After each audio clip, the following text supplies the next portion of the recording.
Throughout film history, there are many an iconic science fiction film that still has a meaningful impact on us today, whether through the themes they explore or merely the execution. Then you have those that try to make a point, but the final result does not hold up in today's times, and it just ends up looking really silly. And that's how I feel about Rollerball. Directed by Norman Jewison and based on a short story by William Harrison, this is certainly a famous example in the futuristic world as a bloody sports subgenre of science fiction. But looking at the film now, it's just a tad dull, and there are certainly better films that explore these ideas. Let's start with the sport at the center of it. It's not very exciting. Basically roller derby mixed with Quidditch. The objective is to rollerblade around the circle and throw a ball into a hole. The way Jewison directs these sequences don't make the sport that thrilling. With science fiction, the possibilities are endless, with rules and ideas you can take an imaginary sport into. But there's nothing inventive or creative about Rollerball, and thus the main social commentary the movie is trying to convey falls flat. The main notion seems to be that the sport has an effect on how the populace views individualism, but that backfires with how James Caan's lead protagonist, Jonathan, is built up as a hero and the star player. However, Jonathan is not an interesting character, and we don't get a real sense of what makes him so special. James Caan is a capable actor and does a decent job, but his character is not fleshed out enough for me to care about him. The most disappointing aspect for me is the lack of world building.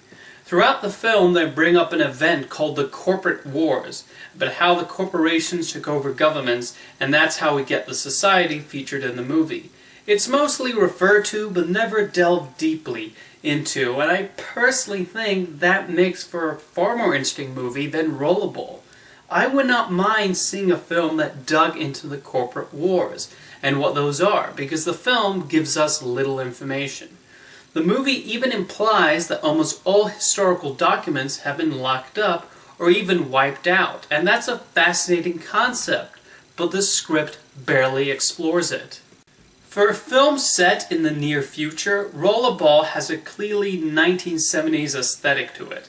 And despite some of the technology, there's not that much imagination to the sets. Like the sport itself, there's so much that could have been done to the arena, and it just looks dull. There's a reason George Lucas went for the run-down, almost medieval look for Star Wars, because he was getting tired of seeing the sort of future depicted in science fiction films at the time. For a film set in 2018, Rollerball still looks an awful lot like 1917. One design choice I've never understood from the 70s are bright orange floors and carpets. It's visually unappealing, and I would love somebody who grew up during that time to explain why that color choice was so popular at the time, despite the array of potential choices. The social commentary is rather muddled, with so many topics Rollerball tries to tackle, but the script ends up being unfocused, and that makes for a conclusion that I ultimately felt nothing towards. Even as Rollerball is made more violent and brutal, the main message seems to get lost, and there's little personal investment for me. As much as 1975's Rollerball does not hold up in my opinion, I certainly think it's a lot better than John McTiernan's version, released in 2002. McTiernan is a talented director, and Die Hard will always remain a classic of the action film genre, but it's almost hard to believe he made this film too. This is a film that tries so hard to be extreme and radical and tubular, and every outdated expression said by the Ninja Turtles. The editing has that annoying fast-cut style I dislike so much, where I cannot seem to tell what's going on and appreciate the stunt work. If the problem with the rollerball sequences in Norman Jewison's film were that they were boring, then the main issue here is that the scenes go by too quickly. The characters are dully written and not well acted, with Chris Klein being the worst offender. I'm not sure who decided he should be the lead in an action movie, though even Jean Reno does not come off well here, as he overacts to the extreme. The action sequences are beyond annoying, with the worst being a scene shot entirely in night vision. For a moment, I thought the disc player was malfunctioning. But nope, this was an actual choice made by the production team when putting this scene together. Now, are you ready for this?